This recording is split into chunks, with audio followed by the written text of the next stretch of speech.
The Agenda Project, and by Mark Matson, CEO of Matson Money. And Mark, I'm going to go to you first on this one. You say absolutely this president is going too far, too fast with BP. Why do you say that?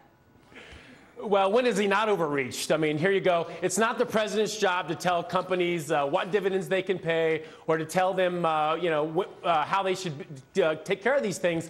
But, this is a terrible tragedy. BP needs to do the right thing, too. I was just checking out their videos. They've only put $62 million into helping people that have suffered from this tragedy. So, everybody has to get real here. This is a terrible event. Now, if I was the CEO of BP, I would want to have as much cash available to pay for this disaster. No one knows when the oil's going to stop, and no one knows to the extent that this is going to really be an economic devastation. So, number one, don't be king of the world. And number two, BP, do the right thing. All right, Erica, so he's saying that the president is going too far. You think the president's going too far with BP, overstepping his boundaries? Let's remember the one thing that I think gets lost in this story, which is that 11 people are dead. Okay, 11 people are dead because BP decided not to follow some very standard industry safety protocols. So I have a hard time figuring out how the president of the United States, who in some measure is, partially responsible for the health of our country, how it's going too far for him to say to BP, you need to put some money into an account to pay for the total disaster that you just wreaked upon this country. But Erica, not to mention the 11. Hold on, Erica, how can you say that though? I mean, obviously it's a tragedy what happened, but BP didn't want 11 people to die, Erica. BP didn't want to see that well blow itself up 53 days ago, 55 days ago, whatever. This is the last thing the BP wanted. Now the president's going in. What's he going to do? Take over the company? So Cheryl, I think you make a really great point. There is no possibility, I can't imagine, that anyone at BP wanted this to happen. However, you and I both know how businesses work. Management teams sit in rooms, watch PowerPoint presentations, and make decisions based on bottom lines that focus only on profit. Okay. Secretary of State James Baker, who was a Republican Secretary of State, did a report about BP a few years ago, and found that the management decision-making had specifically hurt the safety of their workers and made recommendations to the company about that, which incidentally they didn't follow. Erica, hold on. I mean, but that is not. But you're kind of missing my question here, Erica, which is BP, is the president, going too far with regards to BP? And Mark is saying absolutely, because look, this is the free markets, Mark. This is how it works. I mean, what kind of precedent is President Obama setting up here if he's going to go in and force this company to set up a fund to cover damages, force this company to suspend their dividend? So you think let me take that to Mark, Erica. Let me get Mark in here. No one's saying that BP shouldn't pay for all this, and no one's not saying that it's a terrible tragedy. The question is it within the power of the executive to usurp power and force companies that aren't even American companies to function in a way that he wants? Look, if this was GM, do you think we would be having the same conversation? This would be a bailout. We'd be giving them $50 billion to solve the problem. That is preposterous. If this was GE, we'd be having exactly the same conversation. And so, Mark, I agree with you. I agree with you, Mark, that BP should pay for this. Is the #1 so let me ask you a question. What are you going to do when they refuse to pay for it? One at a time, Erica. So, Mark, I just want Mark to let me know what he plans to do if BP decides not to pay for it. Mark? Well, that's what the courts are for, Erica. They're designed for civil suits. They're designed to sue companies that are individual companies and get the money back. You know what I want to bring Liz and Jim into this, because Liz, I mean, the question is with regards to this company, Liz, is the president overstepping his boundaries by kind of I mean, if this was a U.S. company, Mark's saying, hey, if this was General Motors, if this was even GE, this wouldn't be happening. It's a British company. GM, yeah. That's a British company that he is going after. GE, GM, take your pick. Any big American company, would the president have this same rhetoric if it wasn't a British company like BP? What we're talking about is essentially very costly and very dangerous after-the-fact refereeing when the guardrails should have been put up ahead of time, just like in the investment banking world where the investment bankers corrupted the credit rating agencies. You saw that with the regulators time and again.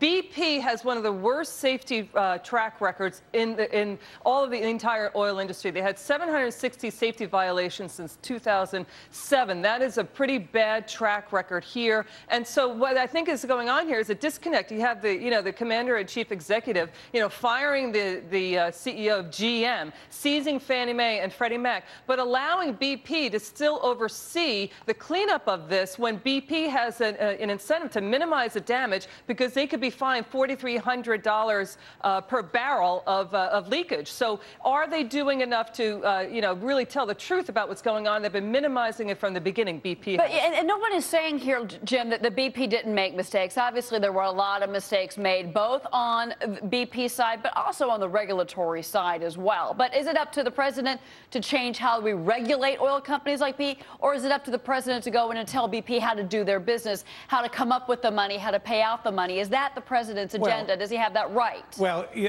we have votes in this country based on that. But yes, he has that right for a couple of reasons. Number one, I don't think this is a British versus American company issue. I think it's a company that has affected far beyond its customers and its shareholders. It's affecting the entire society. And we set a precedent in this country towards the end of George Bush's regime and tenure that government is going to be activist at the times when there are critical economic decisions that affect the entire society. It's a you agree with Erica. Jim, you agree with Erica that the president's not overstepping his bounds. He needs to be in. I think we are in a political environment where the president is going to lose his credibility with the American people if he doesn't become very activist right now. And happily, we're going to have a couple of elections to decide whether that's how we want to operate. So, Mark, you've got two people who disagree with you. Going to lose. Yeah, the president's going to lose his credibility. Excuse me. He's already lost his credibility on this issue. He got in the game way too late. We need to focus on what he can control. Get the booms up. Get the dispersants up. Get the barriers up. Hey, deal gang, with what you can deal with and stop placing blame. The attitude is that the housing crack-up would never, the attitude in this country, housing crack-up would never have happened. Oil spills don't happen. They happen. And so maybe the idea could be out there, Cheryl, is that, pull back on this stimulus plan that is in place and redirect all of those stimulus fund money toward the Gulf Coast, toward infrastructure, toward helping the local economies, toward helping the cleanup. Erica, maybe that's what this president should do instead, is redirect stimulus funding towards cleaning up the Gulf versus going after BP and telling BP how to pay for it. BP has already said in writing they'll pay for it. She's got a different idea. What do you make of that? So BP has said that they're going to pay for it, but let's wait until the hole is stopped up, and then they're going to start arguing that it's Transocean's fault, and then they're going to start arguing that it's Halliburton's fault. And before you know it, the veil of the corporation, that protective veil around the corporation, which prevents any personal liability, is going to keep people pointing fingers at each other and tied up in court forever. Erica, hang on. What about, to Cheryl's question, having the president, and this is something we've been talking about, I talked about it last Friday, redirect, pull back on that $862 billion stimulus package, which was not adding jobs, but funnel that money instead toward the very battered and near collapsing Gulf Coast economies? So I think that there's no doubt that the Gulf Coast economies need some money put in them. But the fact of the matter is we had a problem that the president determined needed $860 trillion of stimulus money before the BP oil spill happened. I'll tell you, if he wants to redirect money and use that as a leverage tool, there was $238 million worth of contributions made from the oil and gas company into congressmen and senators. And I would suggest that the best thing that we could do across the board, whether it's in the financial sector or in the oil and gas sector or a number of other businesses, is to curtail political contributions into the lawmakers who are supposed to be in charge of this oversight. Let me take this to Mark for a second. Here's what I was looking at a London analyst note about. He was saying of what he thinks BP could actually do. He's saying, look, they could defer the dividend, put the dividend out in shares, or defer it completely, or defer the dividend into that escrow account that the president wants, and use that as a way to actually pay for this disaster in the Gulf. What do you say? To me, it goes back to do the right thing. BP doesn't know how much this is going to cost. They have no idea what the total liability is going to be. As an entrepreneur and a business person, I don't continue to pay out investors when I don't know what my liabilities are going to be in the future. This is an unknown. Yeah, I know there's, it accounts for in the British pension plans about 17%, 12% of the dividends out there, and that's going to hurt people. But someone somewhere has to be accountable for what they're doing, whether that's people that caused the crash, the Fannie Mae, Freddie Mac, and the government mortgage crisis, or whether that's people that are running BP. who is going to do the right thing. Stop forgetting about the short-term effect of a dividend. Keep that money, cover your losses, do the right thing here. All right. Well, guys, I tell you, this is a great debate, and thank you so much for being in Cassoni's Corner today. Great to see you both, Mark Madsen, Erica Payne.